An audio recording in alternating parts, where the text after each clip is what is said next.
मरने के बाद मनुष्य के साथ होता क्या है?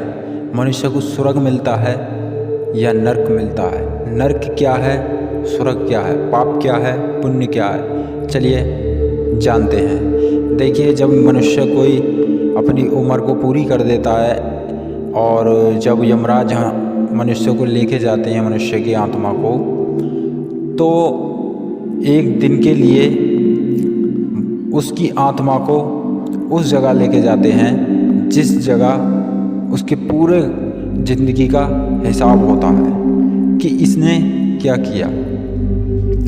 जब उसको एक दिन के लिए वहाँ पर रखा जाता है तो पूरी तरह से उसके जीवन का पन्ना पलटा जाता है कि इसने क्या किया क्या नहीं किया। उसके बाद में जब उसके कर्मों को और उसके अच्छे कर्मों को, बुरे कर्मों को जो भी हिसाब किताब हो जाता है, तो फिर उस मनुष्य को वापस से धरती पर छोड़ दिया जाता है। छोड़ने के बाद में अब 13 दिन तक उसकी आत्माएं यहीं भटकती हैं।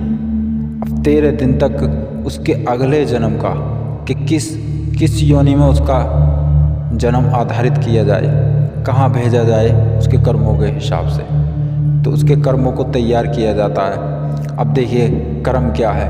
कर्म हमारी एक बुद्धि है जो हमें कर्म करने पर मजबूर करती है। अब बुद्धि में वास किसका है? रूह का, यानी कि हमारी आत्मा।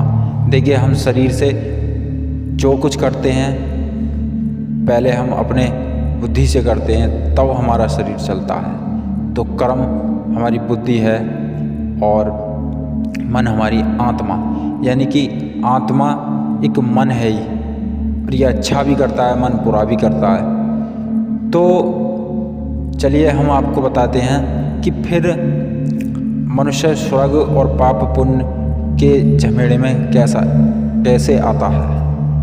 13 दिन के बाद उसे फिर दोबारा बुलाया जाता है। उसे बुलाने के बाद में यदि उसके कर्म में दोनों बराबर हों, यानी कि उसने अच्छे कर्म भी उतने किए हैं और बुरे कर्म भी उतने ही किए हैं, तो उससे ये बात पूछी जाती है कि आप पहले क्या चाहते हो? आप अच्छे कर्मों को भोगना चाहते हो या बुरे कर्मों को भोगना चाहते हो? अब वहाँ मनुष्य की जो आत्मा होती है वो निर्धारित करती है कि वो चाहता क्या है। आपने देखा होगा कि मनुष्य जब पहले पाप करता है, खूब पाप करता है, तो लोग उसे देख के बोलते हैं कि भाई ये इतने पाप कर रहा है और इसे भोग क्यों नहीं रहा, ये जो बुरे कर्म कर रहा है, इसको परमात्मा दंड क्यों नहीं दे रहा है? क्योंकि ऐसा होता है कि एक जन्म के लिए उसके 2 कर्मों के हिसाब से 2 जन्म निर्धारित किए जाते हैं। यानी कि उसको ये कर दिया जाता है कि ये एक जन्म बुरे कर्म में करेगा और दूसरे जन्म में अच्छा कर्म मिलेगा। यानी कि मनुष्य ने जैसा सोच लिया कि पहले मुझे अच्छे कर्म करने हैं, तो वहाँ मनुष्य अच्छे कर्म करता है तो उसे अच्छा ही मिलता है। जब उसके वो अच्छे कर्म पूरे हो जाते हैं तो फिर वो मर जाता है। मरने के बाद में अब उसने जो मांगा था, अब उसके बाद में फिर उसे बुरा कर्म भोगने को अगले जन्म में मिलेगा।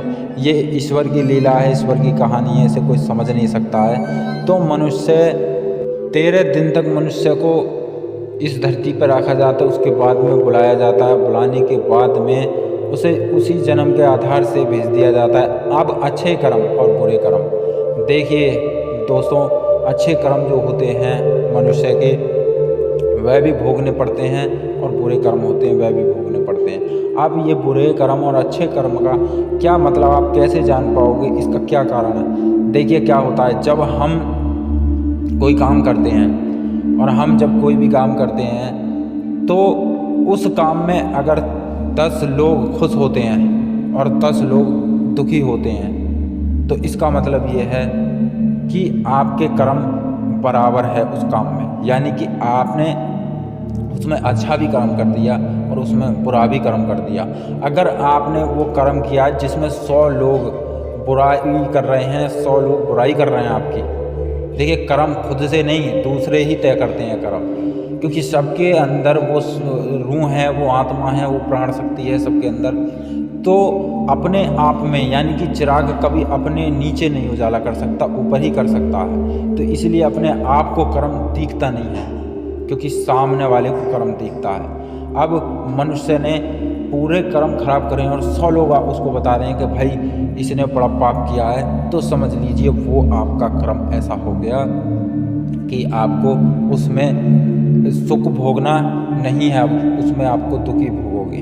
अब आपने ऐसा कर्म किया है जो उसे 100 लोग सही बता रहे हैं और उसमें से 10 लोग गलत बता रहे हैं, तो समझ लेना 10 लोग नास्तिक और ऐसे लोग हैं जो आपके अच्छे कर्मों से बुराइयां ढूंढ रहे हैं। इसीलिए आप के 100 पूरे मतलब 100 लोग आपको बता रहे हैं, 10 लोग गलत बता रहे हैं, समझ लिए आपका कर्म पूरा ही अच्छा है और आपको उस कर्म का पूरा ही फ़ायदा मिले। देखिए मैं एग्जांपल दे रहा हूँ, 100 नहीं 10 की गिनती में आ जाओ, 15 गिनती में आ जाओ, यानी कि मनुष्य जब अपना जीवन जीता है तो मनुष्य को कुछ नहीं पता है मैं क्या कर रहा हूँ क्या नहीं कर रहा हूँ, ये तो परमात्मा ही जानता है और जानते हैं लोग, क्योंकि एक आत्मा, आपने देखा होगा हम एक आत्मा है, यानी कि सब ये कह सकते हैं मैं, यानी कि मैं हूँ, तो या आप हो, मतलब आप अपने आप में मैं लगा सकते हो, यानी कि मैं, और वहाँ पर 10-20 लोगों की एक ही आत्मा है, मतलब 10-20 लोगों की आत्मा है। तो जब 10 लोगों की 20 लोगों की आत्मा है वो आपको देख रही हैं, समझ रही हैं, तो वो आपके जीवन का फैसला करेंगी।